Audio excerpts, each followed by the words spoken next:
el evaluador externo, don Rodrigo Palma, me imagino que todavía está en la Universidad de Chile, del Departamento de Eléctrica de la Universidad de Chile. Los últimos 24 años, Mauricio. Aparece la afiliación, pero me imagino que luego tenemos al cotutor del trabajo, que es el doctor Carlos Valle, de la Universidad de Playa Ancha, Playa eh, Ancha. exactamente, la UPLA, y el tutor Héctor Allende, que bueno, es el local, juega de local. Y yo voy a estar como evaluador externo con un doble rol como presidente de esta comisión, como director del programa. Así que vamos a dar inicio, Álvaro, al trabajo, a la presentación de tu trabajo, que es representaciones homogéneas, heterogéneas y mixtas para la estimación de potencial fotovoltaico urbano, que nos va a presentar. La verdad es que te pedimos que sea una presentación no más allá de 30 minutos, después, para que después pasemos a la ronda de preguntas por parte de los miembros de la comisión. Eh, y bueno, y por último, después en la tercera etapa te vamos a solicitar de que abandones la sala y tu tutor, digamos, te va a pedir que salgas de la sala para deliberar tu presentación y tu trabajo. Y después te llamamos para informarte sobre el resultado.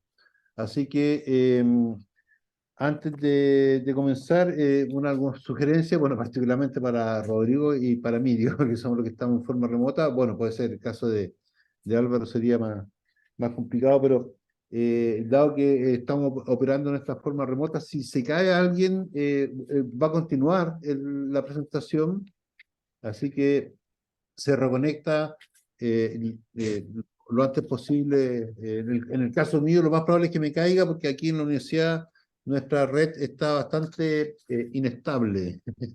¿Ya? Así que continúan nomás con la presentación y yo me conectaré ya sea por el teléfono o como pueda. Así que, y para darle mayor estabilidad también, Rodrigo, puedes desconectar la cámara porque con eso le damos más ancho de banda a la presentación hasta que inicie la ronda de preguntas. Así que, Álvaro, por favor, adelante, puedes comenzar tu presentación. Perfecto. ¿Me confirmas, Mauricio, si se ve bien la presentación para ustedes que están conectados remotamente? Se ve perfecto. Muy bien. Si se escucha muy despacio, me avisan, me interrumpen nomás igual para Sí, comenzar. la única sugerencia ahí, Álvaro, es que no, es que el micrófono está arriba tuyo, ya, Sí, me comentó Cristian, sí. ya, y que no camines tanto por ahí, porque al pisar no sé, algo pasa con el micrófono que amplía más los ruidos de abajo que de arriba, ya, eso. Muy bien. Entonces, muchas gracias, Mauricio, por la presentación. Como comentabas, mi nombre es Álvaro Valderrama y hoy día voy a defender mi tesis para optar al grado de magíster en Ciencias de la Ingeniería Informática en la Universidad Técnica Federico Santa María, cuyo título es Representaciones homogéneas, heterogéneas y mixtas para la estimación del potencial fotovoltaico urbano. Los contenidos de esta presentación van a comenzar con una breve introducción al contexto del cambio climático y la importancia del problema de estimación de potenciales renovables. Luego voy a presentar algunas propuestas que se han hecho en esta área, seguido de una situación respecto de la completitud de la estimación de estos potenciales en Chile. Posteriormente voy a presentar brevemente un problema general de aprendizaje y las particularidades de las redes convolucionales unidimensionales, seguido de la propuesta de tesis, los experimentos realizados y terminando con las conclusiones, las publicaciones realizadas y el trabajo futuro. Comenzando con el contexto de este problema, existe un amplio consenso en la comunidad técnico-científica de la urgente necesidad de la descarbonificación de la materia energética para evitar las peores consecuencias del cambio climático. Esto, por ejemplo, queda cristalizado en los Objetivos de Desarrollo Sustentable de la ONU. Sostenible. El ambiente urbano se sabe igualmente que va a jugar un rol esencial en las décadas a venir, tanto por el lado del consumo energético, dado el crecimiento acelerado urbano, y por el lado de la oferta, dado la generación distribuida.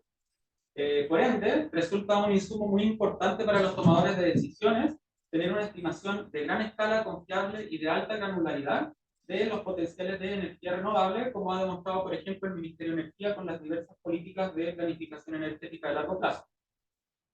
El problema de estimación de potenciales renovables en general es un problema complejo y del ámbito transdisciplinario, dado que dependiendo del tipo de enfoque que se le requiera, va a hacer uso de distintas disciplinas, modelaciones y ámbitos de evaluación.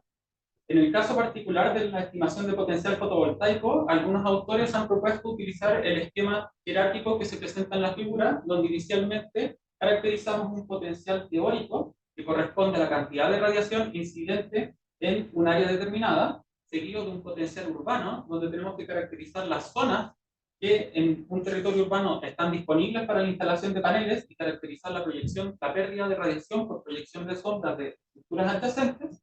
Posteriormente, podemos caracterizar un potencial técnico, donde debemos abordar las distintas eficiencias y pérdidas de los paneles fotovoltaicos para transformar la radiación disponible en una cantidad de electricidad. Posteriormente, podemos evaluar un potencial económico, donde tenemos que caracterizar la bondad técnico-económica y financiera de estos determinados proyectos para ver si es que son factibles. Y finalmente, el potencial de mercado, aquel que es más lejano de la realidad física, donde ya podemos considerar temas como las normativas vigentes, incentivos o incluso temas socioculturales como la percepción de la tecnología por los participantes del mercado que pueden incentivar o desincentivar la adopción de esta tecnología. En el contexto de la tesis nos vamos a acotar al subproblema de la estimación del potencial fotovoltaico urbano. Algunas propuestas en el área de este tipo de trabajos, en particular trabajos que implementan técnicas de Machine Learning, tenemos por ejemplo el trabajo por Walsh y compañía, que para todo un país presentan métodos de conjuntos de Extreme Learning Machines para predecir la radiación solar con una resolución temporal. Están atacando el potencial teórico. Igualmente, Azulín presenta una propuesta para todo Suiza, donde con modelos de Random Forest, para una resolución temporal mensual, van a obtener variables de radiación horizontal, pero igualmente variables de radiación sobre los techos de las edificaciones. Por ende, están simultáneamente abordando el problema teórico y urbano. En el caso de Moagel y compañía, van a proponer un modelo de máquinas de soporte vectorial para una ciudad en específico, que va a realizar una clasificación de la forma de techos, por ende una variable atemporal, que va a permitir mejor describir el potencial urbano, dado que la forma de los techos va a tener una implicancia de los posibles paneles fotovoltaicos a instalar. Seguidamente, Meister igualmente propone una aproximación atemporal para una ciudad, esta vez con redes convolucionales, donde van a identificar a partir de imágenes aéreas instalaciones fotovoltaicas previamente existentes. Por ende, igualmente van a atacar al potencial urbano al descontar las áreas que ya están cubiertas por paneles fotovoltaicos y ya no podemos considerarlo como potencial. Seguidamente, Kandakar va a tener para todo un país una metodología utilizando redes neuronales y regresiones lineales para realizar una predicción de la generación horaria fotovoltaica a un nivel de resolución horaria y por ende atacar el problema del potencial técnico. Y finalmente vamos a comentar igualmente de Chang y compañía, que para más de 400.000 casas realizan modelos de regresiones logísticas y modelación de agentes para predecir el nivel de adopción fotovoltaica residencial con una resolución temporal mensual y por ende van a estar evaluando un tipo de potencial que corresponde al potencial de mercado. Estas son solo algunas de las propuestas que evaluamos en el contexto de este trabajo y se puede ver mucho más detalles en la publicación referenciada en la slide que se realizó en el contexto de la tesis. Respecto de la situación de la descripción nacional de los potenciales, el potencial teórico está muy bien descrito en Chile gracias a la publicación de Molina y compañía, donde tenemos para todo Chile una base de datos de resolución horaria y que cubre todo Chile en el periodo 2004-2016. Para el potencial urbano, previamente la mejor publicación que existía corresponde a Campos y compañía, donde con un nivel de resolución espacial a nivel de ciudad entregan un valor de potencial urbano. Seguidamente, para el potencial técnico, en el caso chileno es muy factible utilizar modelos estándar físicos como los desarrollados por King y compañía a partir del trabajo realizado en los laboratorios Sander. El potencial económico igualmente podemos estimarlo a partir de fórmulas estándar como el costo nivelado de la energía. Y el potencial de mercado, hasta el momento no conocemos ningún trabajo específico de este tipo de potencial sobre el territorio nacional. De los datos que disponemos para nuestro trabajo, por ende, vamos a tener del Ministerio de Energía 3 fuentes de datos. La primera, datos de radiación solar entre el 2004 y 2016, que corresponden a la publicación de Molina y compañía. Las herramientas de estimación de generación fotovoltaica, y la más importante sería una base de datos de potenciales fotovoltaicas a nivel de manzana sobre la ciudad de Santiago.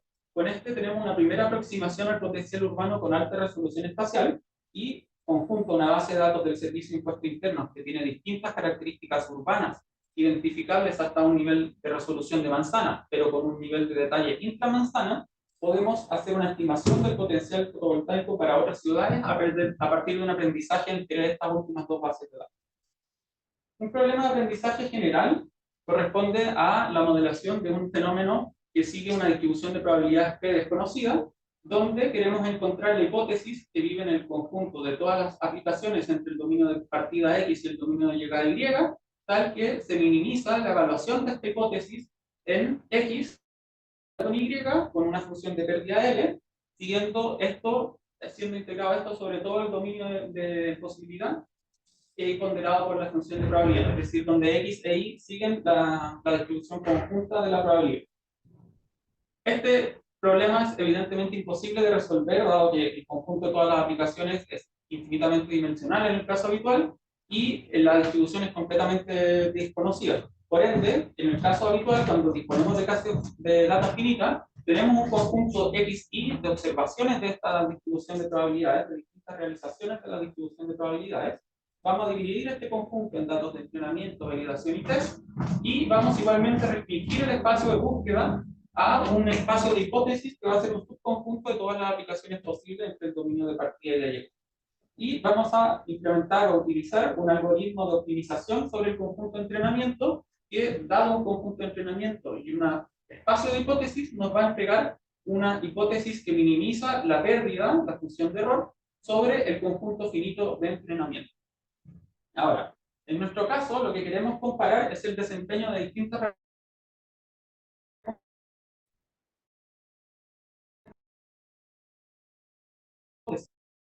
si definimos chi de la representación R en el espacio hipótesis H como el conjunto de todas las hipótesis que utilizan la representación R y viven en el espacio de hipótesis previo, entonces lo que queremos resolver es encontrar la representación que minimiza la suma de todas las pérdidas a partir de la hipótesis encontrada en el conjunto de entrenamiento y en el espacio de hipótesis restringido a la representación R, pero esta vez sumando todas las pérdidas sobre el conjunto de validación que no se utilizó para entrenar las funciones para encontrar la función de hipótesis particular. Y acá la representación R va a tomar los valores homogéneos, heterogéneos o mixtos que voy a explicar posterior a la breve introducción de las redes convolucionales. Estas redes convolucionales originalmente fueron inspiradas en el córtex visual de los animales y se utilizan actualmente para el reconocimiento de patrones, ya sean imágenes en el caso dos-dimensional o secuencias en el caso uno-dimensional. Si definimos chi como una secuencia de largo alfa y beta dimensiones, que otras secuencias de largo gamma igualmente beta dimensiones que vamos a denominar kernel, donde gamma debe ser igual o inferior a alfa, sigma una función de activación habitualmente no lineal y b una constante real, y tomamos por último la convención de que al evaluar la secuencia G en el superíndice I y evaluando en J, estamos accediendo a la J-ésima posición de la secuencia en la I-ésima dimensión. Entonces, la operación convolución entre chi y G, el kernel G, va a venir dada por la siguiente secuencia, donde tenemos una sumatoria doble y notamos que la sumatoria exterior va a operar sobre las distintas dimensiones de las secuencias, mientras que la sumatoria interior va a operar sobre las posiciones, y vamos a tomar una nueva convención de que los valores que se evalúan en las posiciones del kernel que caen fuera del dominio de definición se van a evaluar a cero y no van a participar de la suma. Finalmente, una neurona convolucional particular va a tener una salida asociada a su kernel convolucional que se puede computar como la suma de la convolución entre la secuencia de entrada del kernel con el valor constante b, y todo eso pasado a través de la función sigma de activación no lineal. Nuestros datos van a corresponder en este caso a conjuntos de manzanas, donde cada manzana tiene un conjunto de edificios. El número de edificios va a ser un número variable dependiendo de la manzana, y por ende un ejemplo x sub n va a vivir en los reales a la mu sub n por j, donde mu sub n es el número de edificaciones de la n-ésima manzana y j es el número fijo de descriptores que tienen los edificios. Vamos a utilizar zero padding, es decir, rellenar con valores cero para obtener una representación de largo fijo x barra sub n, que va a dividir en L cruz J, donde L va a ser el máximo del largo de las manzanas. Vamos a definir este x barra como la representación homogénea, y vamos a definir un x tilde sub n, que va a dividir en R a la J cruz L, donde x tilde evaluado en la dimensión y en la posición J va a corresponder a la representación homogénea en la dimensión J y la posición I. Es decir, vamos a invertir el rol que juegan los índices de dimensión y los índices de posición. Y esta la vamos a definir como la representación heterogénea. Al reescribir las operaciones con convolución tenemos las siguientes ecuaciones, y la particularidad de estas distintas representaciones es muy notoria cuando utilizamos un kernel de tamaño 1, donde todas las sumas de la sumatoria interior se van a cero, excepto el caso donde P es igual a I, y vamos a quedar con esta siguiente expresión, donde notamos que en la operación homogénea vamos a tener que la sumatoria para una posición de la secuencia de entrada va a combinar todas sus dimensiones, mientras que la heterogénea, al reescribirla con la representación homogénea, notamos que una posición va a operar sobre todas las posiciones de la secuencia y solo va a acceder a una dimensión de la secuencia. Esto se ve gráficamente en esta representación, donde vemos una convolución heterogénea y donde el kernel que aparece al medio va a operar sobre todos los ejemplos, todos los edificios, pero para una sola característica de los edificios, obteniendo una representación convolucional que solo va asociada a una de las dimensiones de los valores de entrada. En este trabajo vamos a considerar redes convolucionales con representaciones homogéneas y heterogéneas, e igualmente proponemos considerar una red mixta que va a tener una representación de entrada homogénea y posteriormente va a transicionar mediante una transposición a una representación interna heterogénea.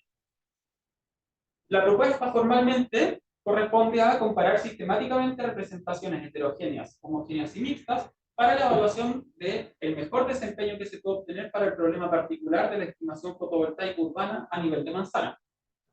Esta propuesta va asociada a dos hipótesis. Una hipótesis primaria, que es que las redes convolucionales unidimensionales mixtas obtienen mejor desempeño en el problema de estimación de generación fotovoltaica urbana sobre los techos de Santiago al compararlas con representaciones heterogéneas y el estado de arte homogéneo en términos del error porcentual absoluto medio.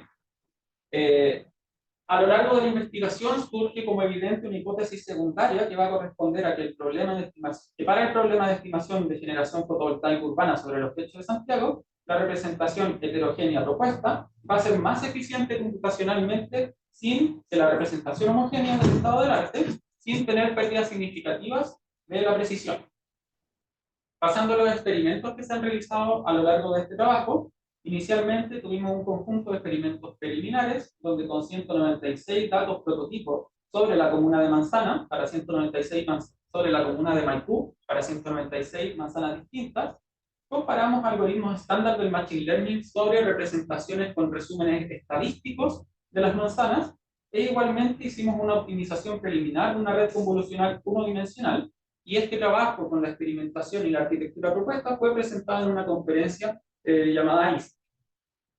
Basándose luego en esta arquitectura propuesta, se realizó una búsqueda guiada sobre las arquitecturas, tanto de la arquitectura completamente homogénea, completamente heterogénea, o la arquitectura mixta, donde tenemos se repite la estructura que se optimizó en el trabajo de conferencia. Tenemos los inputs que corresponden a la representación correspondiente de cada red. El primer bloque representa una capa convolucional con A neuronas, la segunda representa una capa convolucional con B neuronas, posteriormente tenemos una capa de batch normalization y de concatenación con las skip connections que están representadas por líneas curvas, seguido de otro bloque de dos capas convolucionales con A y B neuronas, otra capa de batch normalization y concatenación con las skip connections, una última capa convolucional con T neuronas y una capa flatten, para pasar posteriormente a tres capas densas con E neuronas y un número decreciente en las capas más profundas. Se realizó una búsqueda guiada sistemática de estas cuatro variables A, B, T y E en potencias de 2 con exponentes variando entre 2 y 8. Cada combinación de estas fue evaluada para las tres arquitecturas utilizando 5-fold y utilizando un mix de Train Validation y Test Set de 75%, 15% y 10% sobre el total de 5.018 ejemplos correspondientes. Los resultados de la exploración sobre el conjunto de validación se presentan en esta tabla. Sin embargo, los resultados más interesantes son los, bueno, acá se presenta la configuración que corresponde a estos resultados óptimos, es decir, para cada una de las arquitecturas tenemos los valores de número de neuronas que se encontraron como óptimos a partir de esta búsqueda brillada, y posteriormente con esta configuración para cada una de las redes realizamos un último entrenamiento sobre todo el conjunto de entrenamiento y validación, y evaluamos los desempeños sobre el conjunto de test que no ha sido utilizado previamente para ningún entrenamiento ni para la optimización de los hiperparámetros. Adicionalmente mostramos igualmente el número de dimensiones de una representación interna correspondiente a la última capa dimensional, la última capa convolucional de la red, y se nota muy evidentemente que la red homogénea tiene una dimensionalidad mucho más grande que la heterogénea y bastante más grande que la mixta, pero dentro de un orden de magnitud similar. Sin embargo, los errores en términos del error absoluto porcentual medio, no se notan diferencias muy significativas y por ende debemos proceder a hacer tests de significancia estadística para evaluar esto. Igualmente se evalúan los costos computacionales en términos del tiempo de entrenamiento en segundos, y acá sí se nota una diferencia mucho más notoria, donde la red homogénea demora aproximadamente 30 segundos en entrenar, mientras que la red heterogénea demora 12 segundos y medio, y la red mixta demora muchísimo más, 74 segundos prácticamente. Un fenómeno parecido ocurre en los tiempos de predicción. Sin embargo, en este caso, la red homogénea y la mixta parecen estar en el mismo orden de magnitud, mientras que la red heterogénea es claramente superior. Realizando los test de significancia estadística, se realizaron test de Welch de distribuciones no variadas, donde la hipótesis nula es que ambas distribuciones que estamos evaluando son iguales, y tomando una significancia del 5%, tenemos que no logramos rechazar la hipótesis nula en el caso de los desempeños con error porcentual absoluto medio, de que la homogénea sea peor o mejor que la heterogénea o la mixta. Es decir, los desempeños de la red homogénea del estado del arte con ambas redes propuestas, heterogénea y mixta, no son significativamente distintos. El único desempeño que sí es significativamente distinto es cuando comparamos la red mixta, que resulta ser mejor que la heterogénea con un 5% de significancia. En términos de los costos computacionales, como era bastante evidente la tabla, los costos de la red heterogénea son significativamente menores tanto que la mixta y que la homogénea, tanto en el caso de entrenamiento como en los costos de predicción. ¿Qué podemos concluir de todo esto? De los test de significancia estadística que realizamos, primeramente vemos que la hipótesis primaria se rechaza, ya que ninguna de las redes propuestas, ni la mixta ni la heterogénea, se puede asegurar que sea significativamente mejor que la red del estado del arte homogéneo.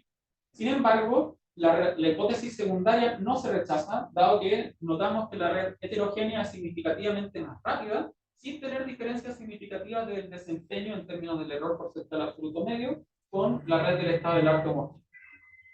Las publicaciones asociadas a este trabajo fueron dos. Inicialmente una publicación en la conferencia Intelligent Computing Theories and Applications del 2021, donde presentamos a Heterogeneous One-D Convolutional Architecture for Urban Photovoltaic Estimation, que fue la publicación donde presentamos inicialmente la arquitectura preoptimizada, y una segunda publicación que resultó ser un survey, publicado en un survey titulado Machine Learning Applications for Urban Photovoltaic Potential Estimation, en la revista Neurocomputing del año 2023, entendemos que está en el Quantic Pool.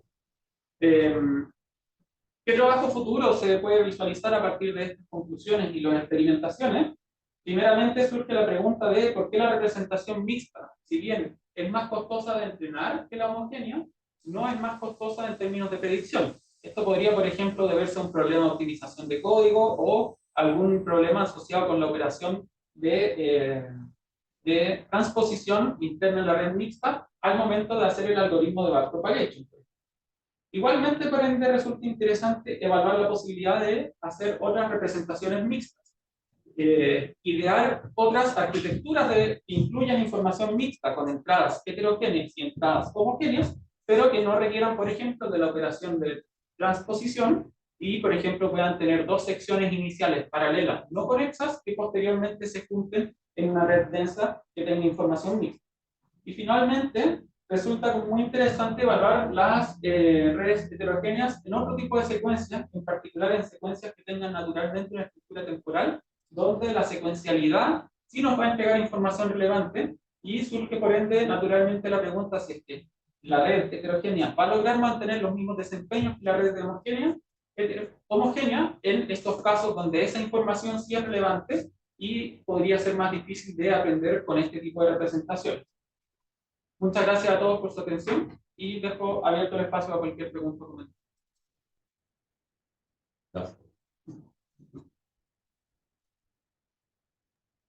Ok, Álvaro, muchas gracias.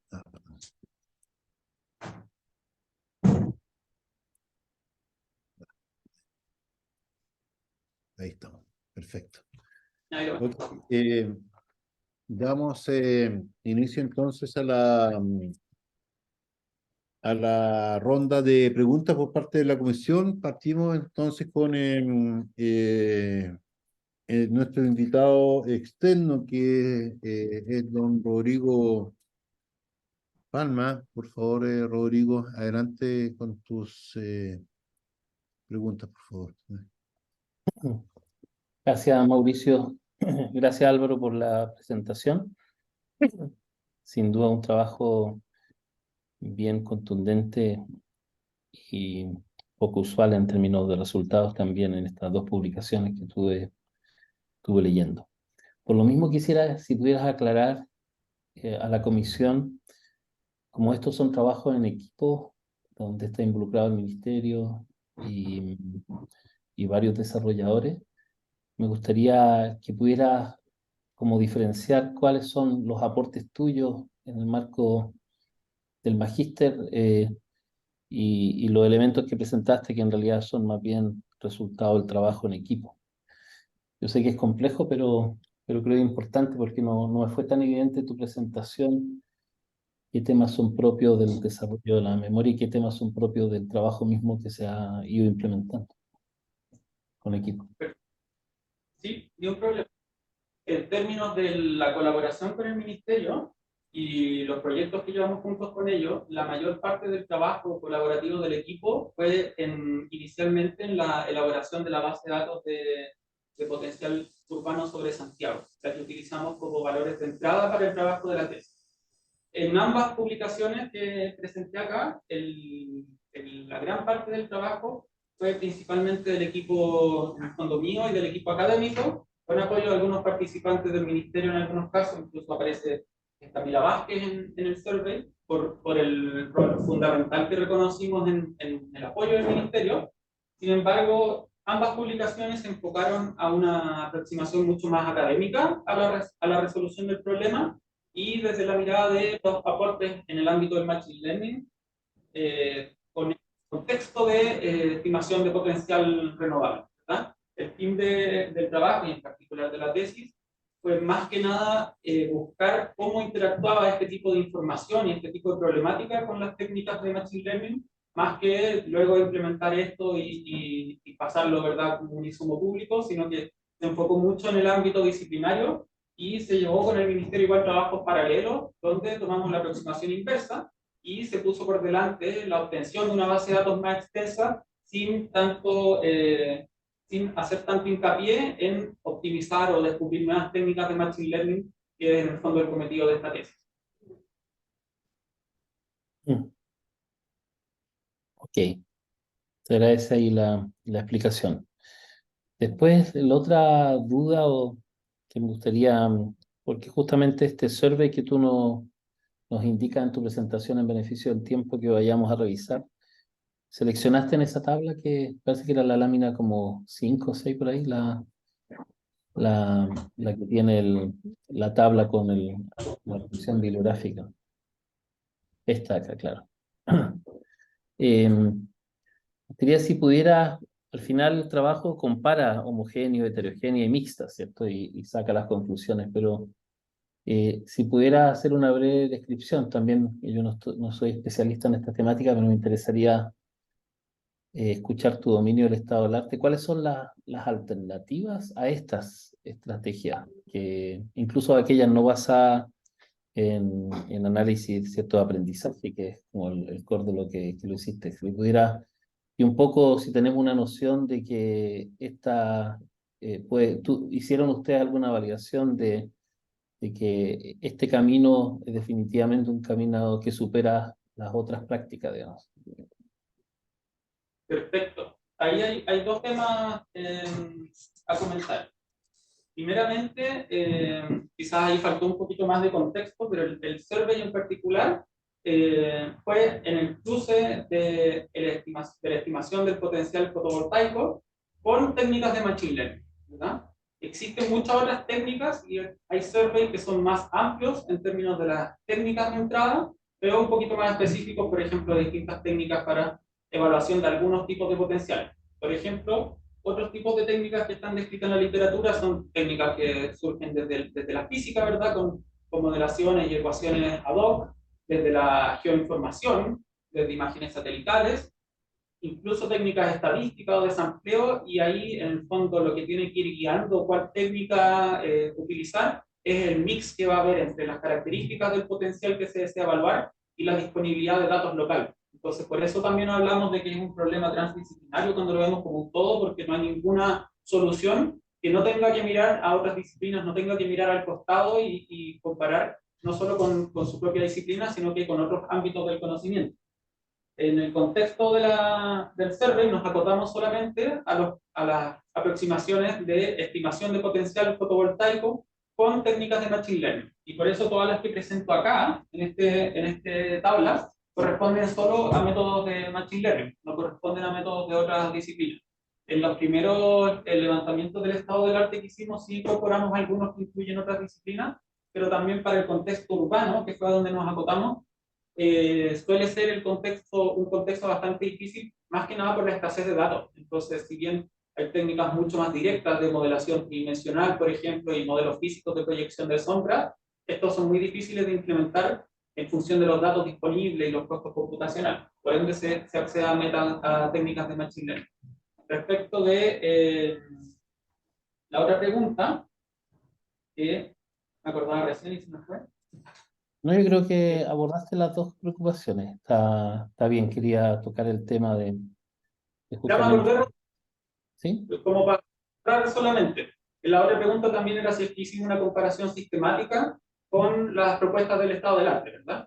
Lamentablemente, pensar esa comparación más allá de comparar con algunos otros algoritmos de machine learning en la misma estructura que definimos, y precisamente un poco es la idea de mostrar esta tabla que tiene un resumen, que la mostré muy rápido, lo sé, y lo mismo pasa en el survey, que hay que resumir mucho la información, pero se nota que hay una heterogeneidad muy grande en términos de cuáles son los valores a predecir y cuáles son los valores de entrada, y eso va muy guiado por la disponibilidad de datos. Y en muy pocos casos encontramos escenarios que se repitieran. La mayoría de las estimaciones, y sobre todo para los casos más alejados de la realidad más física, ¿verdad? Más alejados del potencial teórico, del potencial técnico, que son mucho más de laboratorio, uno podría decir, los que son más conciencia social, urbana, descripción de la ciudad, en casi ningún caso vimos dos propuestas que pudieran compararse entre sí, más allá que en términos de los resultados estadísticos, dado que la disponibilidad de datos no permitía nunca hacer una comparación justa con las mismas entradas y las mismas salidas, ¿verdad?, en distintos ámbitos, dado que cada país tiene su cantidad de datos distintos. Esa es un poco la respuesta de la otra parte que me había quedado. Ok. Gracias, Álvaro. Por ahora estoy bien con estas dos preguntas para pasar al resto de la comisión. Muchas gracias, Rodrigo. Ok, gracias, Rodrigo. Bueno, yo aquí juego un doble rol. Voy a actuar en calidad de evaluador interno del programa. Así que bueno, en primer lugar, gracias por la presentación, Álvaro, estuvo bastante interesante tu trabajo. Solo me saltó una duda que en realidad me gustaría que la pudiera aclarar. No sé si me distraje en algún momento, pero no vi las hipótesis. ¿Las tienes por ahí, por favor, para que las muestres? Claro. Ahí, exactamente. Para algún lado miré que no la vi, esa slide, pero yo dije, no, tiene que haber pasado por ahí. Sí. Ya, mi pregunta, sí, hay una, ok. Mi pregunta con respecto, es que pienso que alguien está hablando, ¿no? Mi pregunta con respecto a la hipótesis que tú planteas ahí, déjame ver, la primera, la primaria, que en realidad tú mencionas, es sobre las redes convolucionales de una dimensión, ¿no? Que son mixtas, obtienen mejores desempeños en el problema de estimación de generación voltaica al compararlas con representaciones heterogéneas y el estado del arte homogéneo, de cosas que se han hecho, ¿ya? Y tú dices que eso es mejor en esos términos, digamos, error absoluto o porcentual. Y la segunda, bueno, no la voy a leer de qué se trata la que está ahí, pero cuando vos presentaste los resultados ahí, mencionaste que la primera era válida y la segunda no se cumplía. ¿Entendí bien? ¿Entendí mal? ¿Por qué planteaste estas dos hipótesis? ¿Por qué este punto? ¿Por qué la otra no? ¿Me puedes comentar eso, por favor? Perfecto, sí. Lo que resultó fue que la primaria, la hipótesis de arriba, fue rechazada y la secundaria no teníamos evidencia para rechazarla. Entonces, no la aceptamos, pero podríamos decir que hay cierta evidencia de que esa hipótesis podría cumplirse. Podríamos seguir investigando en esa línea. ¿Por qué se planteó así y por qué presentamos un trabajo donde la hipótesis primaria se rechaza, verdad? La hipótesis primaria surge como lo que impulsó este trabajo y surgió a partir de la evidencia preliminar con las 196 manzanas de ejemplos que teníamos sobre una comuna, donde presentamos una red heterogénea y se observó que tenía mejores desempeños que la red homogénea. Entonces, ahí teníamos una hipótesis de que este tipo de representaciones innovadoras del estado del arte podían tener mejores desempeños y surgió también la idea de combinar ambas representaciones y quizás queda aún mejor. Eso fue un poco la idea y un poco a partir de la representación de los datos y las características del problema, donde podíamos tener alguna ganancia de información al combinar distintas edificaciones en vez de tratar de caracterizarlas una a una, por este tema de que pueden proyectar sombras entre ellas y por ende perder potencial fotovoltaico. Salió esa idea de realizar esta representación mixta y se hizo este trabajo con la exploración. Una vez hecha la exploración y evaluado los test de significancia, se vio que las mixtas efectivamente no eran mejores y probablemente tiene que ver con la mayor cantidad de datos y la mayor heterogeneidad de los datos. Los datos de prototipo eran menos de 200 y todos en una misma comuna, mientras que los datos fueron más de 5.000 los datos finales y estaban casteados a lo largo de toda la ciudad de Santiago, por ende representan una heterogeneidad mucho mayor y no se observó lo que se observó en la experimentación preliminar al pasar a la experimentación final. Sin embargo, ahí surgió muy evidente este fenómeno de los costos computacionales y ahí sacamos esta hipótesis secundaria que fue validada bastante rápido, dado que ya habíamos hecho el entrenamiento y se notaba claramente que la heterogénea tenía un mejor desempeño en términos de costos computacionales. Ya, entonces la segunda es la hipótesis que pudiste validar en tu trabajo. Exacto.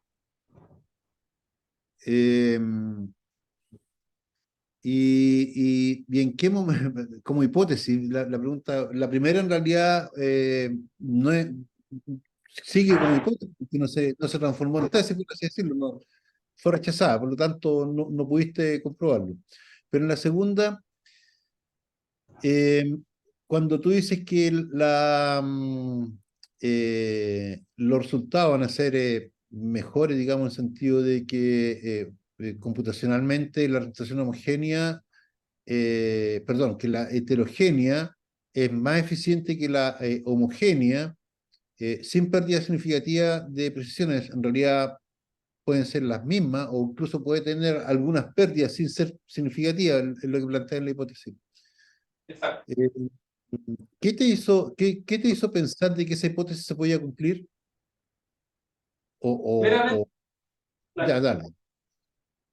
lo primero que notamos fue en un ejercicio que realizamos a partir igual de la experimentación previa, que fue, notamos acá que los valores de los errores son muy cercanos, ¿verdad? Uno podría incluso hipotetizar, sin hacer los test de hipótesis, que son todos, no hay diferencias significativas mayores entre ellos, ¿verdad? Sin embargo, donde fue muy notoria la diferencia fue al evaluar representaciones intermedias de la red. Lo que hicimos fue, en la última capa convolucional, antes de pasar a las capas densas, sacamos la representación secuencial que mantenía la red y evaluamos su número de valores, ¿verdad? ¿Cuántos valores, cuántas dimensiones tenía? Y el número de valores que tenía cada una se presenta en la primera columna acá, y la heterogénea era radicalmente menor, dado que al tener la otra representación resume mucho, la otra dirección resume muy rápido al combinar todos los distintos edificios en uno solo y quedarse con el largo del número de descriptores. Eso fue lo que nos llevó a hipotetizar que la red podía tener un desempeño más rápido, o sea, mucho más eficiente computacionalmente, dado que resumía mucho más rápido toda la información contenida en las manzanas.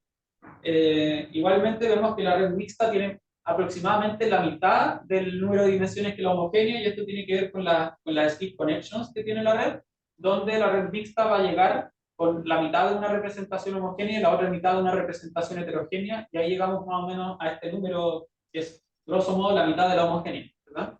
Sin embargo, ahí surgió también esta hipótesis de que quizás la mixta también podía ser más rápida, pero tampoco se validó. Entonces, la heterogénea tiene como, nos dimos cuenta que tenía como lo bueno los dos mundos, por así decirlo, de que no tiene ninguna operación costosa, probablemente. No hemos explicado por qué, pero esa es la idea. No tiene puede ser que no tenga ninguna operación costosa, y además resume mucho más rápido la información de las manzanas sin perder precisión al momento de evaluar los errores. De ahí surgió un poco la hipótesis secundaria, y en el fondo los experimentos muy rápidos mostraron que teníamos evidencia para soportarlo. Ya, o sea, entiendo lo que explicaste, digamos, pero todavía no entiendo por qué. O sea, mi preocupación es la siguiente: en realidad, si yo tengo algo que es más rápido, ¿ya? Yo trabajo más en computación paralela, ¿eh? En realidad, cuando tú tienes algo que es más rápido, el desafío es, yo lo puedo hacer muy rápido, pero me puedo equivocar mucho, ¿ya? Y entonces, mi desafío es hacerlo más rápido, pero mejor, ¿ya? El hacerlo más rápido y tener una pérdida mayor que en el hacerlo más lento, la verdad es que no sé cómo, a nivel de hipótesis, yo encuentro que eso, así funciona la computación, ¿ya? En realidad, yo lo puedo hacer muy rápido, pero equivocarme, ¿ya? En realidad, lo mejor es hacerlo más lento, pero no equivocarme. Y aquí en tu propuesta, en realidad, yo no veo que haya un desafío importante en la hipótesis. El desafío en la hipótesis es decir, lo voy a hacer rápido y lo voy a hacer mejor que los que lo hacen más lento. ¿Ah?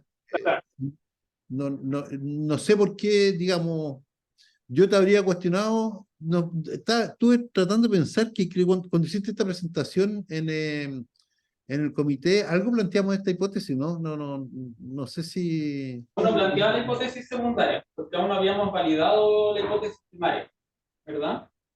Ajá. De todas formas, igual la hipótesis secundaria, si bien no es la más ambiciosa, de tratar de simultáneamente mejorar los tiempos de cómputo y mejorar el desempeño, no podemos decir que la red lenta va a ser mejor a pesar de que obtenga el mismo desempeño que la red rápida, ¿verdad? Aunque mantenga el mismo desempeño, hay una mejora que no existe, y esta mejora se origina de una propuesta innovadora en el estado del arte, dado que no encontramos ninguna evidencia previa que hayan explorado este tipo de representaciones donde se invierte el rol que juegan las dimensiones y las posiciones en una secuencia. Ese es un poco el aporte está por ahí, entonces. El aporte está por ahí, digamos. O sea, Exacto. En el fondo, el aporte va más bien en validar este tipo de representaciones. Quizás no logramos validar la representación novedoso que teníamos en el trabajo, pero de todas formas la representación heterogénea sí presenta una novedad en el estado del arte, y logramos validar que tiene cierto interés, que quizás no es en este contexto en términos del desempeño, pero sí que puede en algún caso ser útil en que un problema que puede demorarse meses en entrenar, con esta otra representación podría demorarse días o semanas. Entonces, decir que eso no es una mejora es muy liviano si es que uno no lo saca del contexto de este data tan pequeño, ¿verdad? Acá estamos con datos un poco de laboratorio, pero si pensamos esto en algo que escala posteriormente, pueden ser cambios bastante significativos, y acá hay una propuesta novedosa que logra apuntar a esa mejora. Así que por ahí va un poco el valor de la hipótesis.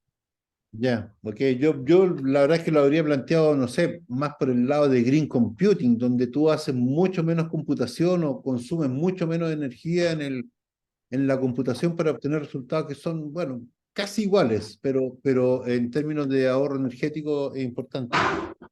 También es una aproximación interesante, sí.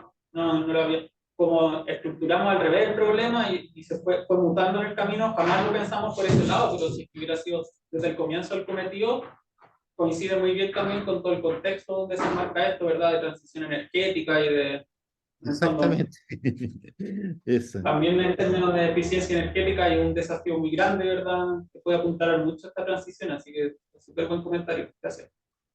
Oye, ¿cuál es tu opinión de los datos? Ya que tú hablas de los 5.000 y tantos datos que son de, creo que de la comuna Maipú, ¿no? ¿Qué? No, no. Los ¿No? primeros datos, los de prototipo, eran solo sobre Maipú. Y Ah, los ok, datos posteriores que se reparten son 5.000, pero que se reparten en toda la región metropolitana. ya. ¿Y qué te parece la calidad de esos datos? ¿Son confiables? Tienen ciertas fuentes de error igualmente, en términos sobre todo de que la estimación de este potencial urbano está sujeto a muchos supuestos, ¿ya? Porque en el fondo el evaluar este potencial urbano corresponde primeramente a caracterizar cuáles áreas de la manzana, de cada manzana, están disponibles para una eventual instalación de paneles fotovoltaicos, y posteriormente sobre esa área evaluar la cantidad de radiación incidente en función de las proyecciones de sombra cercanas, ¿no? Entonces, ese desafío tiene harta, podría uno decir, parametrización, ¿verdad? Depende mucho del problema. Uno puede identificar un área muy pequeña donde cabría un solo panel fotovoltaico, pero no tenga sentido económico instalar ese panel único, ¿verdad? Sino que uno necesita un arreglo más grande para que tenga sentido, y hay que empezar a poner distintas restricciones. Entonces, en términos de resolver el problema del potencial, claramente no es un valor que uno diga, este es el valor, esta es la realidad, ¿verdad? Exactamente llenamos de paneles los techos y esa va a ser la energía que producimos, sino más bien acciones,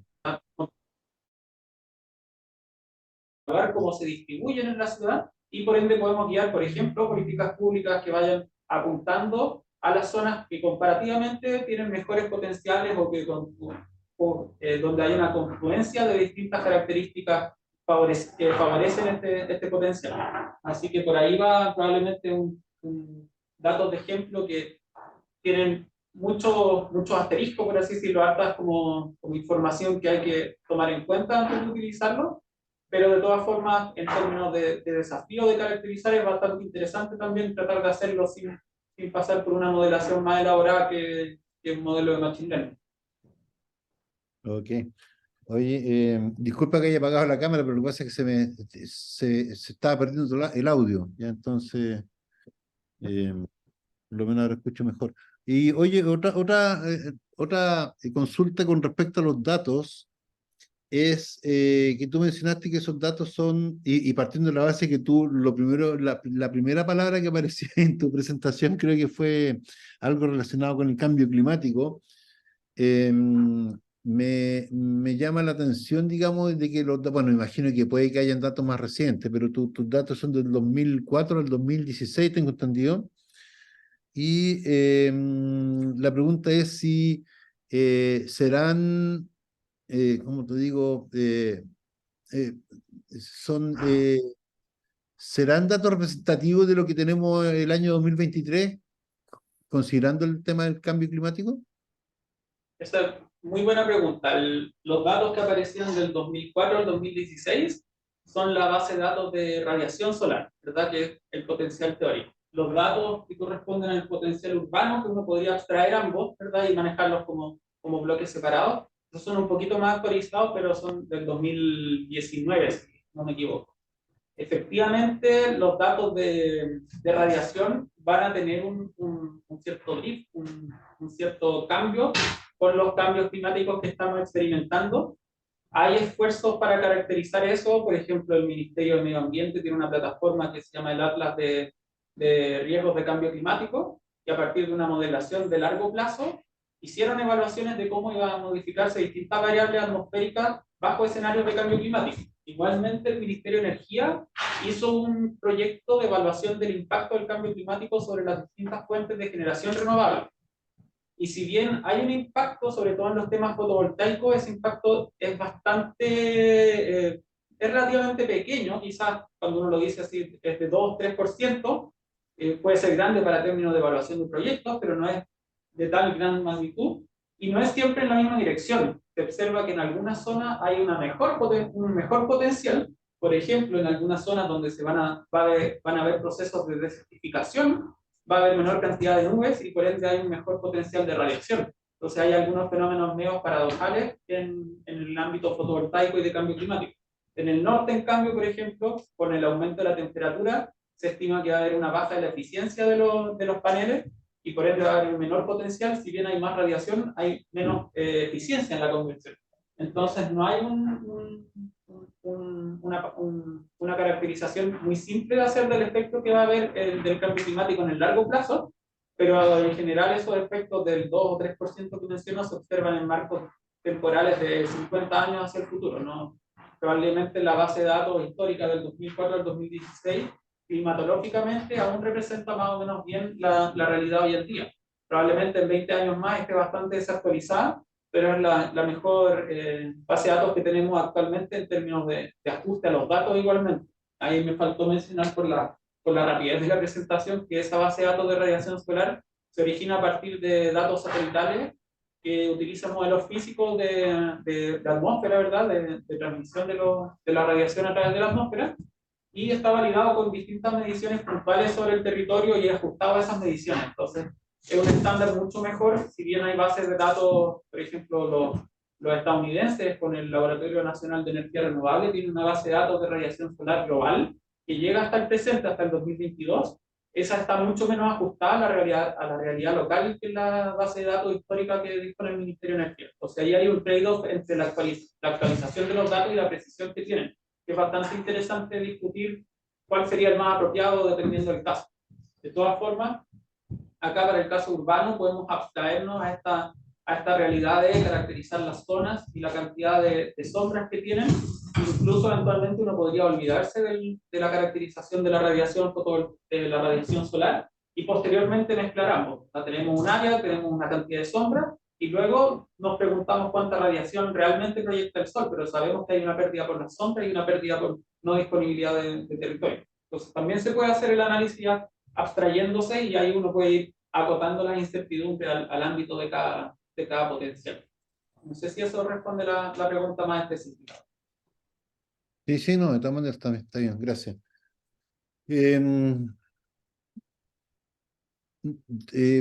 No veo aquí, pero sé que están presentes ahí el tutor y el cotutor. No sé si Carlos quiere hacer algunas consultas, aclaraciones, a pesar de que Gracias. Gracias, Mauricio. Sí, además me gustaron mucho tus preguntas. Sí, debo comenzar con la culpa. Quizás no hicimos el énfasis suficiente a la importancia de la hipótesis 2. Cuando tú lo mencionaste ahora recién, pero yo ya había escrito ahí Green Computing, ¿cierto? Porque, claro, son métodos igual eficaces hoy en día con nuestro problema climático que tenemos, que vamos a escoger el que tiene menos efecto para nuestro calentamiento global. La eficiencia energética es importante, así que ahí eso yo creo que debemos agregarlo en el escrito. Así que me parece una presentación muy relevante. Ahora, partiendo con las preguntas un poco motivadas por las externos, yo creo que el desafío del machine learning que hiciste tú en este trabajo tiene que ver con trabajar con datos con largo variable, ¿cierto? Un poco, entonces lo hiciste a través de las redes convolucionales, pero un poco usaste cero padding para que estas redes pudiesen aprender. Pensando en trabajos futuros, ¿qué otro tipo de métodos pensarías en intentar abordar si tuviese que trabajar con datos de largo variable nuevamente? Perfecto. Para datos con largo variable, si queremos irnos al mundo convolucional, también es muy interesante cuando uno no hace precisamente el zero padding, en gran parte lo utilizamos para intentar esta representación heterogénea, donde sí necesitábamos un largo fijo, dado que las dimensiones del kernel iban a corresponder a este largo de la secuencia de entrada, entonces no podemos cambiarlo a lo largo del entrenamiento. A mí siempre me ha interesado mucho igualmente para el tema de largo variable, utilizar esta habilidad de las redes convolucionales de iterar sobre secuencias de largo arbitrario, obteniendo evidentemente después secuencias de un largo arbitrario igualmente, pero que en el fondo podemos utilizar redes convolucionales en la representación homogénea que estén preentrenadas, por ejemplo, para sacar representaciones intermedias de datos de largo variable y posteriormente hacer un proceso de llevarlos a algún esquema de un largo más fijo. Por ejemplo, podríamos preentrenar una red de una sección solamente convolucional y posteriormente esa red conectarla con algún método, por ejemplo, que puede ser zero padding, pero ya en las representaciones aprendidas, y con eso en el fondo tener una representación de largo fijo, pero que haya pasado por una red convolucional que aprende con un largo variable. Yo creo que esa es de las que me interesa. Acá tenemos en el doctorado de informática de esta universidad, tenemos alumnos fanáticos de la LSTM, bueno, y en el mundo también, que también uno podría decir, ¿por qué no LSTM? Entonces, ¿qué tienes para decir al respecto? Más que mucho argumento formal, tengo un argumento de vivencia. Yo trabajaba con el STM y en general con redes de características secuenciales, y siempre que hago la comparación entre redes con secuencias, ¿verdad?, redes temporales y redes convolucionales unidimensionales, mi experiencia es que las redes convolucionales son mucho más robustas, aprenden mucho más rápido y tienen mucho menos problemas de las condiciones iniciales. Son mucho más robustas entre distintos experimentos y distintos datos, y por ende prefiero mucho más esas redes, dado que el trabajo de optimización debe estar mucho más corto, mucho más eficiente realizar una optimización para ellas que para la LST. De todas formas, siguen siendo un insumo muy interesante, y entiendo que últimos avances, ¿verdad?, por ejemplo, con módulos de atención y sistemas por el estilo, han mejorado mucho su desempeño y las características estas el mal desempeño que tenían antes, que yo veía de la experiencia y que está más o menos descrito, quizás no tanto mi experiencia, pero hay cierta descripción en la literatura al respecto. Entiendo que se ha ido aliviando un poco con técnicas más modernas como la de atención, los transportes. Se pueden usar atención en las redes convolucionales, y eso me lleva al futuro, ya que estamos hablando de eso, porque no eché de menos en el trabajo futuro modelos de atención que están muy de moda, y también eché de menos, ya está también la intervención brillante, me parece, del doctor Solar, el tema del transfer learning, porque claro, aquí hay un tema de, calidad de datos en términos temporales, ya que el cambio climático nos está afectando. Claro, los datos del 2016 van a ser iguales, ¿cierto?, que la del 2018, 2023, pero la otra pregunta es, ok, hicimos que tenemos 5.000 datos para Santiago, pero ¿qué pasa si queremos estimar para Puerto Montt, para Arica? ¿Qué es parte del trabajo futuro? ¿Qué piensas? En eso creo que el tema del transfer learning es muy interesante y muy relevante, y de hecho creo que hay espacio para iniciativas de ese tipo, por ejemplo, con lo que hablábamos de los datos solares precisamente, porque tenemos un esquema bien interesante donde tenemos una base de datos bastante contundente de larga data y con una muy buena validación, y simultáneamente están saliendo bases de datos menos validadas, menos ajustadas a la realidad local, pero que tienen un nivel de actualización mucho más grande. Entonces, por ejemplo, mezclando estos dos mundos se podría hacer cierta transferencia de todo lo que puede aprender la red de la base de datos nacional y mejorar la base de datos de los estadounidenses y traerlo a la realidad nacional y generar un proceso automático de cálculo de estas bases de datos. Es muy interesante y tenemos interés en el grupo con el que trabajamos también de explorar ese tipo de alternativas y falta hacerlo. Y respecto a la segunda pregunta de atención, claro, la atención es muy... la atención a mí me faltó también faltó tiempo quizás para darle una vuelta más concreta a esto, pero sobre todo en el caso de la representación heterogénea creo que es interesante ese mix, porque podemos ir viendo si es que la red le pone más atención a algún descriptor de las manzanas en vez de una posición en el caso de estos datos.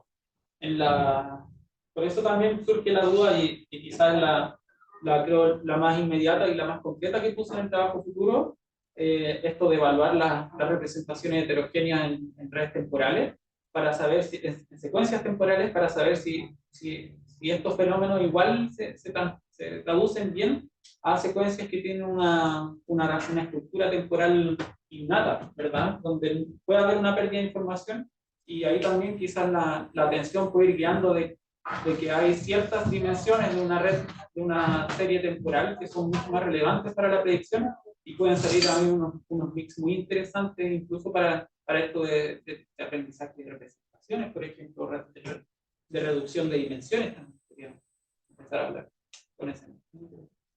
Sobre la calidad de los datos también apuntaba correctamente Mauricio. Ahí, no sé si nos puedes contar un poco, porque claro, se toman imágenes satelitales con radiación solar, pero se hace una estimación promedio sobre todo un día, sobre una semana, sobre una hora en particular. No sé qué error podría haber ahí. No sé si nos puedes contar un poco, si está familiarizado. Sí, conozco bastante bien el modelo que se utilizó para la base de datos de radiación solar, que es la que aparece acá en la figura. En el fondo mezclan distintas fuentes de datos satelitales, principalmente del satélite de datos MODIS y de GOES, ¿verdad? Uno de esos datos satelitales lo utilizan para generar un modelo de presencia de nubes, que tiene una resolución temporal horaria, y con eso se genera una capa de píxeles de nubes para cada hora del año que se está modelando. Igualmente se tienen modelos de la radiación en el tope de la atmósfera, porque hay una pequeña variación de unos cuantos céntimas porcentuales de la cantidad de radiación que emite el Sol a lo largo del año. Esta radiación que atraviesa todo el espacio y llega hasta el tope de la atmósfera, y posteriormente, a partir de un modelo físico de transferencia y donde considera distintos modelos de refracción, de reflexión y de transmisión de los fotones, ¿verdad? Se pasa esa cantidad de radiación a través de una capa de atmósfera, se modela el paso en función de la presencia de nubes y en función de los datos que entregan reanálisis atmosféricos a partir de los merradores que se llaman, que indican la presencia de distintos aerosoles y en función de las ondas, de los anchos de las ondas de la radiación, del largo de onda de la radiación, se van haciendo distintos niveles de refracción, de transmisión, de reflexión, en función de la presencia de distintos aerosoles y del alto de columna de atmósfera en cada píxel, y ahí llegamos a un valor de radiación final que va a tener temporalmente una resolución horaria. Entonces vamos a tener para cada hora del día un promedio de la radiación en esa hora, y todo eso para 1 kilómetro para todo Chile, una base de datos bastante grande. Gracias. Les sigo preguntando sobre los 5.000 datos, y ahora ya ahí hiciste Train Validation Test Split, considerando las comunas, no considerando las comunas, hubo una de todas las comunas a lo largo de los 3 conjuntos.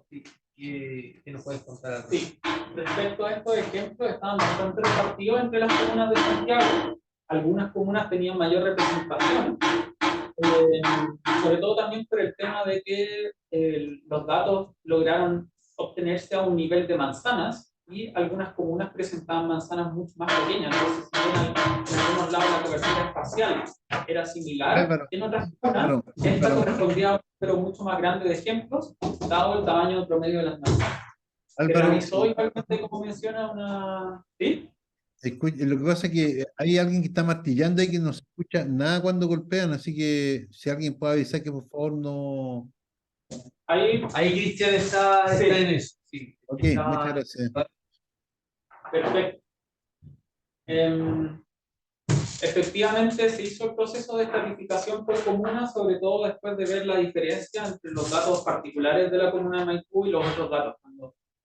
Cuando mapeamos los datos y vimos la distribución de los potenciales, estaba muy afectada por el tipo de edificaciones que tenían las comunas, y hay comunas de Santiago que son radicalmente distintas a otras comunas. Por ejemplo, en Providencia tenemos un mix de muchas edificaciones y muchas casas, muchas edificaciones en altura y casas pequeñas, mientras que en Maipú teníamos una presencia mucho más pareja de manzanas que eran puras casas, por así decirlo. Entonces, habían diferentes características de qué es lo que iba dominando el potencial por manzana, y por ende se estimó como conveniente hacer la estratificación de los datos. Esto para todos, para el trainer, validation y el test.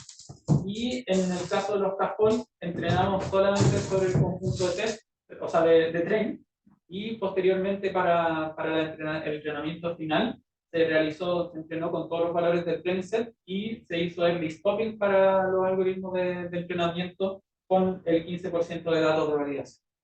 Ya casi termino. Como eres matemático, no puedo dejar de hacerte la pregunta: ¿por qué un test de significancia estadístico no pareado? ¿Por qué no pareado? Claro, no, eso simplemente porque, sobre todo apuntando a que tenemos distintas arquitecturas de las redes y que cada una de ellas va a tener una configuración de hiperparámetros distintas, y por último, por observar una diferencia en los intervalos de confianza que teníamos en los errores de cada una, no me parecía razonable y tampoco hicimos los tests para validar que la varianza se repartiera igualmente entre las distintas distribuciones.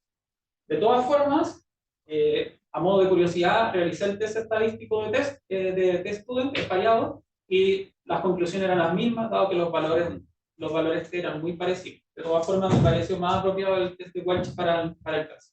Y la última, que esta pregunta es de la hecho muchas veces, pero entre los hiperparámetros eché de menos la variación del número de capas. Que tiene, Claro, sí. que decir algo.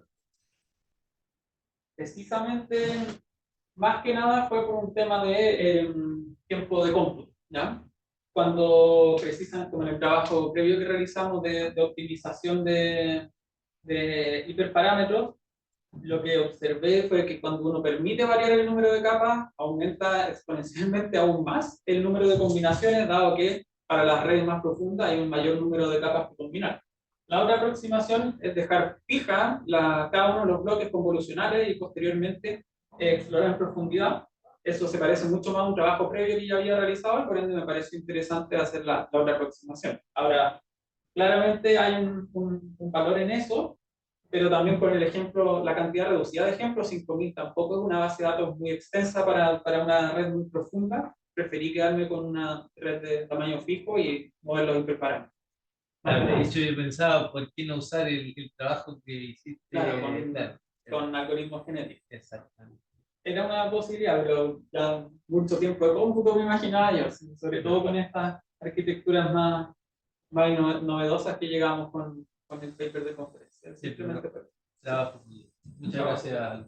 Gracias, profesor. Ok, muchas gracias, Carlos. Pasamos entonces a escuchar las preguntas del tutor Héctor, por favor. Gracias, Rodrigo.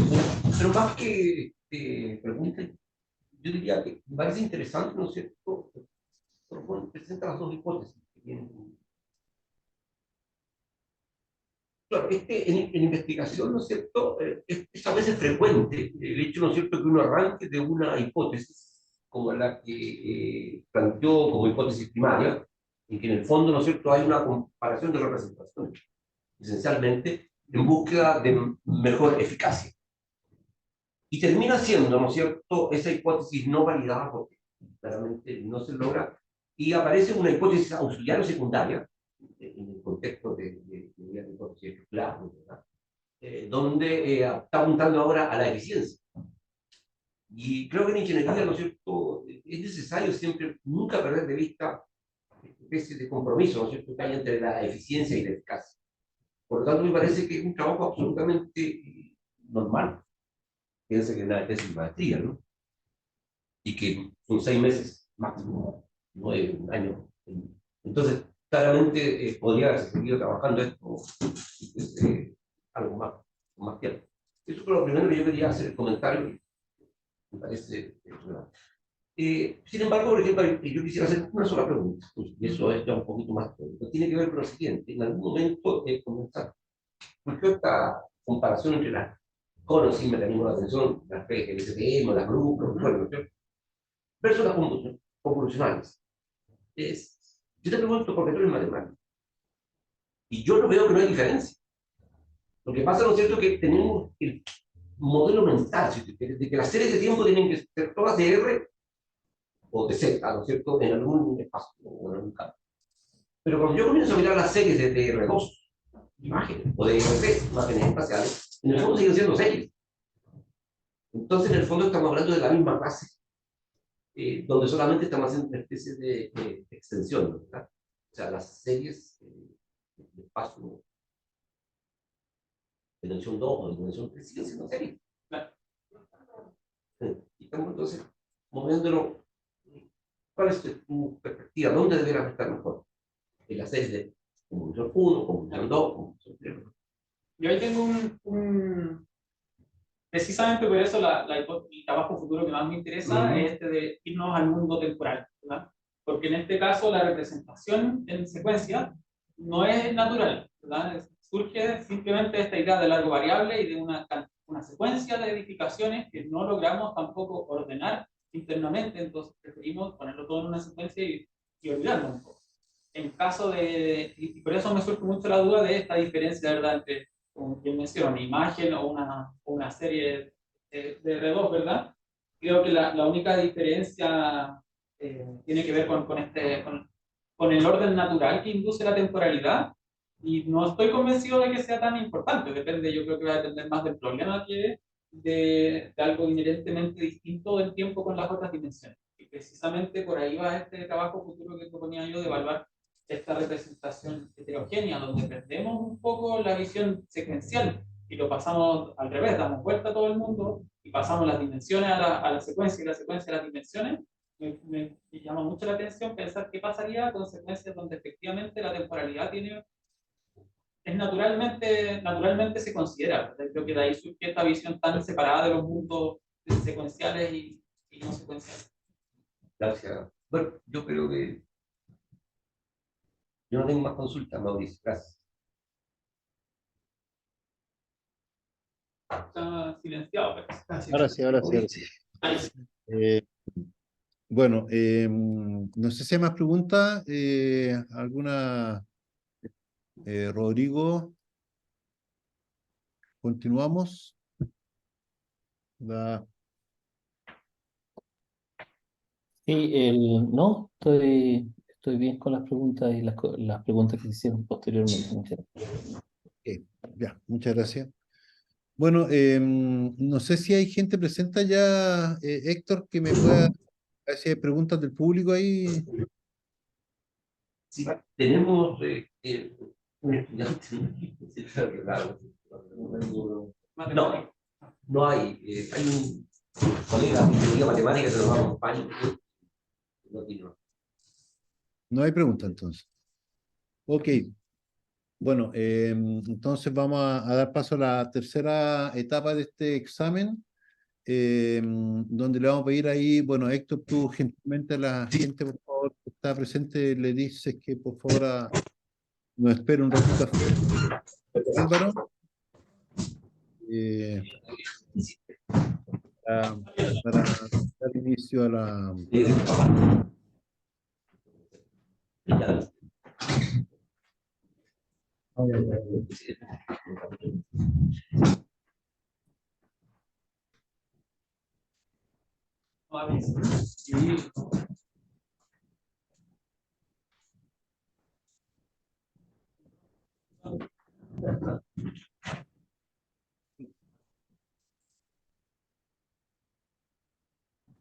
Mauricio, cumplía sus órdenes. Estamos a cubierto, no tenemos ningún miembro externo a la comisión. Ok. Estoy buscando aquí el documento que aquí está. El acta de Álvaro Valderrama.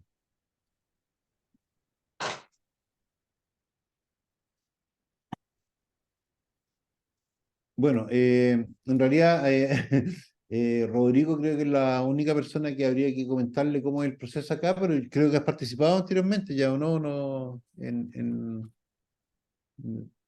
o es primera vez. No, estás con el micrófono apagado.